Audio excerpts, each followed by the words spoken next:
Nurul Asri Bariro. Di sini saya akan menjelaskan poin A, yaitu peran Majelis Ulama Indonesia dalam Basyarnas.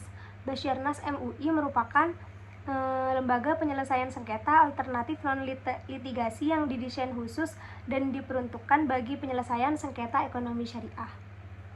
Peruntukan tersebut dapat terlihat dari keputusan MUI nomor 09 MUI-2/2003 tanggal 24 Desember 2003 yang menyatakan bahwa Basyarnas adalah institusi arbitrase bersifat permanen yang didirikan oleh MUI untuk menyelesaikan permasalahan sengketa di ranah muamalah seperti pada bidang perdagangan, industri, keuangan, dan jasa.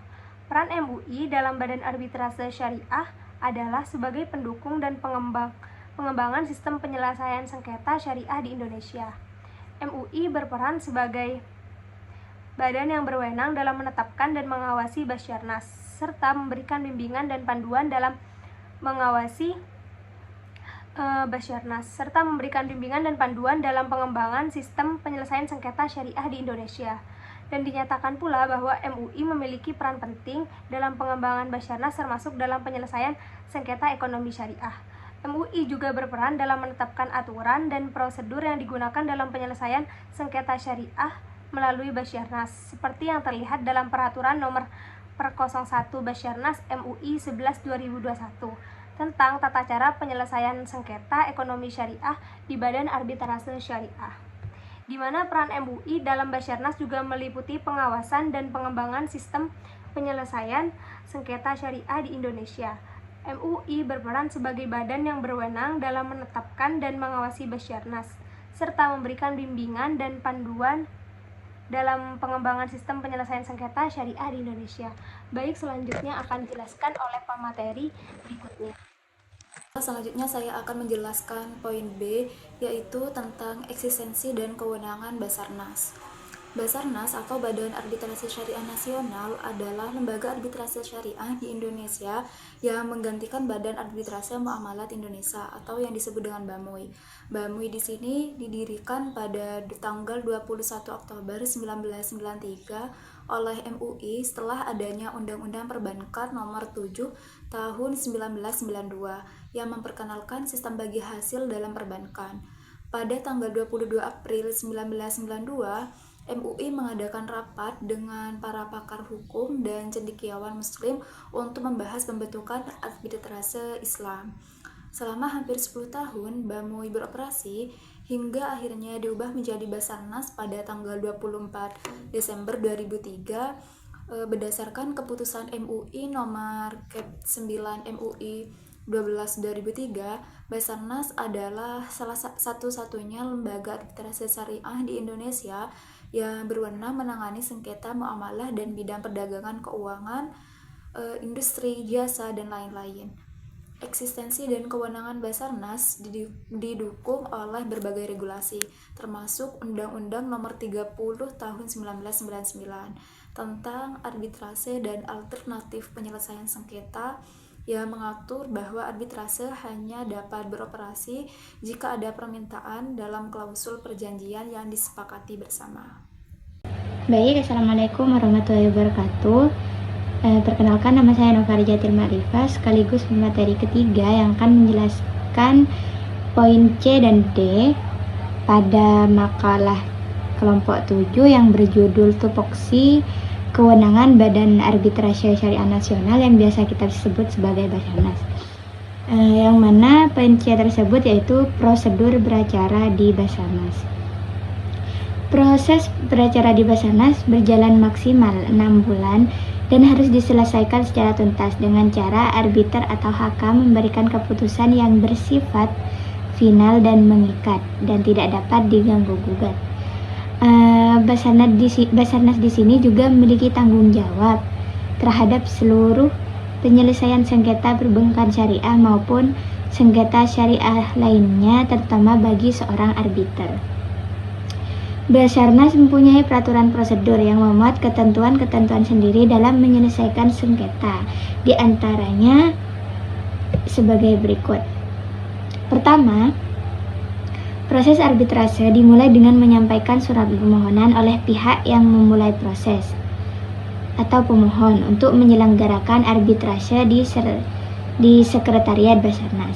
Yang kedua, tahap selanjutnya yaitu penunjukan arbiter tunggal atau arbiter majelis. Kemudian masuk acara pemeriksaan yang dilakukan dalam sidang tertutup. Serta yang ketiga, kemudian masuk ke dalam tahap jawab-menjawab oleh termohon dan dilanjutkan replik oleh pemohon dan duplik oleh termohon. Dan yang keempat, selama masa persidangan, arbiter harus selalu mengupayakan perdamaian di antara para pihak. Serta yang kelima, yaitu tahap pembuktian, yang mana para pihak dapat mengajukan bukti dan saksi atau ahli. Yang keenam, selama belum dijatuhkan putusan, pemohon dapat mencabut permohonan arbitrase. Yang ketujuh, apabila arbiter menganggap pemeriksaan telah cukup, maka arbiter atau majelis arbiter akan menutup pemeriksaan perkara dengan menetapkan suatu hari sidang untuk membacakan putusan dalam jangka waktu paling lama 30 hari sejak ditutupnya proses pemeriksaan. Yang kedelapan yaitu isi putusan Basarnas, sekurang-kurangnya memuat kalimat basmalah yang berbunyi Bismillahirrahmanirrahim. Di atas putusan kepala putusan berbunyi yaitu demi keadilan berdasarkan ketuhanan yang Maha Esa, serta menyebutkan nama lengkap dan alamat para pihak, uraian singkat sengketa, pendirian para pihak, nama lengkap arbiter, pertimbangan dan kesimpulan arbiter tunggal atau arbiter majelis mengenai keseluruhan sengketa, pendapatan tiap-tiap arbiter majelis mengenai dalam hal terdapat perbedaan pendapat majelis arbiter, amar putusan, tempat dan tanggal putusan, tanda tangan arbiter atau majelis arbitrase. Arbiter dalam mengambil putusan berdasarkan ketentuan hukum atau berdasarkan keadilan dan kepatuhan, dan arbiter dilarang untuk memberikan putusan yang tidak dituntut untuk melebihi tuntutan yang diminta oleh para pihak atau ultra petita. Yang ke-10, putusan Basarnas yang sudah ditandatangani oleh arbiter bersifat final dan mengikat bagi para pihak yang bersengketa, serta wajib ditaati dan dilaksanakan secara sukarela. Adapun poin D yaitu tentang kewenangan Basarnas. Basarnas di sini merupakan lembaga non-litigasi yang dibentuk oleh Majelis Ulama Indonesia yang biasa kita sebut sebagai MUI, yang sebelumnya bernama Badan Arbitrase Muamalat Indonesia. Dalam proses penyelesaian sengketa melalui Basarnas dapat diupayakan oleh para pihak yang bersengketa, baik sebelumnya telah melakukan perjanjian arbitrase sebelum terjadi sengketa maupun setelah sengketa terjadi. Serta di sini ada beberapa kewenangan yang dimiliki oleh Basarnas. Di antaranya pertama yaitu menyelesaikan secara adil dan cepat sengketa muamalah perdata yang timbul dalam bidang perdagangan, keuangan, industri, jasa, dan lain-lain yang menurut hukum dan peraturan undang-undang dikuasai sepenuhnya oleh pihak yang bersengketa. Serta yang kedua yaitu memberikan pendapat yang mengikat atas permintaan para pihak tanpa adanya suatu sengketa mengenai persoalan berkenaan dengan suatu perjanjian. Mungkin hanya itu yang dapat saya sampaikan, kurang lebihnya saya serahkan kepada pemateri selanjutnya. Assalamualaikum warahmatullahi wabarakatuh. Perkenalkan, nama saya Nurul Fitriana. Saya di sini akan melanjutkan pembahasan dari pemateri sebelumnya, yaitu eksekusi keputusan Basarnas. Menurut Abdul Manan, eksekusi merupakan hal menjalankan putusan pengadilan yang sudah berkekuatan hukum tetap. Keputusan yang dieksekusi adalah putusan pengadilan yang mengandung perintah kepada salah satu pihak untuk membayar sejumlah uang, atau juga pelaksanaan putusan hakim yang memerintah pengosongan benda tetap, sedangkan pihak yang kalah tidak mau melaksanakan putusan itu secara sukarela, sehingga memerlukan upaya paksa dari pengadilan untuk melaksanakannya. Eksekusi putusan Badan Arbitrase Syariah Nasional atau Basarnas adalah prosedur yang digunakan untuk melaksanakan keputusan yang dikeluarkan oleh Basarnas dalam sengketa ekonomi syariah. Basarnas adalah lembaga peradilan yang berwenang dalam menyelesaikan sengketa ekonomi syariah berdasarkan prinsip-prinsip pengadilan Islam. Dalam pelaksanaan eksekusi putusan Basarnas, Pengadilan Agama atau PA memiliki kewenangan untuk mengeksekusi dan membatalkan putusan Basarnas, tetapi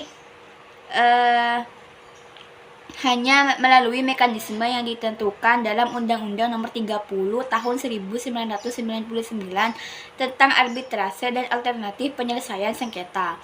Prosedur eksekusi putusan Basarnas melibatkan beberapa langkah. Pertama, lembar asli atau salinan otentik putusan diserahkan dan didaftarkan oleh arbiter atau kuasanya ke panitera PA. Kedua, penyerahan dan pendaftaran dilakukan dengan mencatat dan mendatangani pada bagian pinggir atau akhir putusan.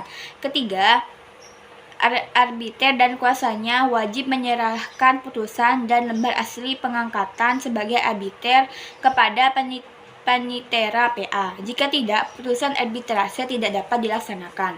Setelah menerima permohonan eksekusi dari satu pihak, ketua PA wajib memeriksa 3 hal. Pertama, itu memeriksa apakah persetujuan untuk menyelesaikan sengketa melalui badan arbitrase syariah dimuat dalam suatu dokumen. Kedua, memastikan apakah sengketa tersebut adalah sengketa di bidang ekonomi syariah dan mengenai hak yang menurut hukum dan syariah. Yang ketiga, memeriksa apakah putusan badan arbitrase tidak bertentangan dengan prinsip-prinsip syariah. Dengan demikian, ketua PA tidak memeriksa alasan atau pertimbangan dari keputusan badan arbitrase. Kewenangan Pengadilan Agama dalam eksekusi putusan Basarnas telah diperkuat oleh Peraturan Menteri Agama Nomor 14 Tahun 2016 yang menegaskan bahwa pelaksanaan putusan arbitrase syariah dan pembatalannya dilakukan oleh pengadilan dalam lingkungan peradilan agama. Hal ini menunjukkan bahwa pengadilan agama tersebut memiliki kewenangan yang jelas dalam mengeksekusi dan membatalkan putusan Basarnas, serta memastikan bahwa prosedur eksekusi dilakukan secara sesuai dengan hukum dan syariah. Baiklah, itulah penjelasan dari kelompok kami tentang tupoksi kewenangan Badan Arbitrase Syariah Nasional atau Basarnas.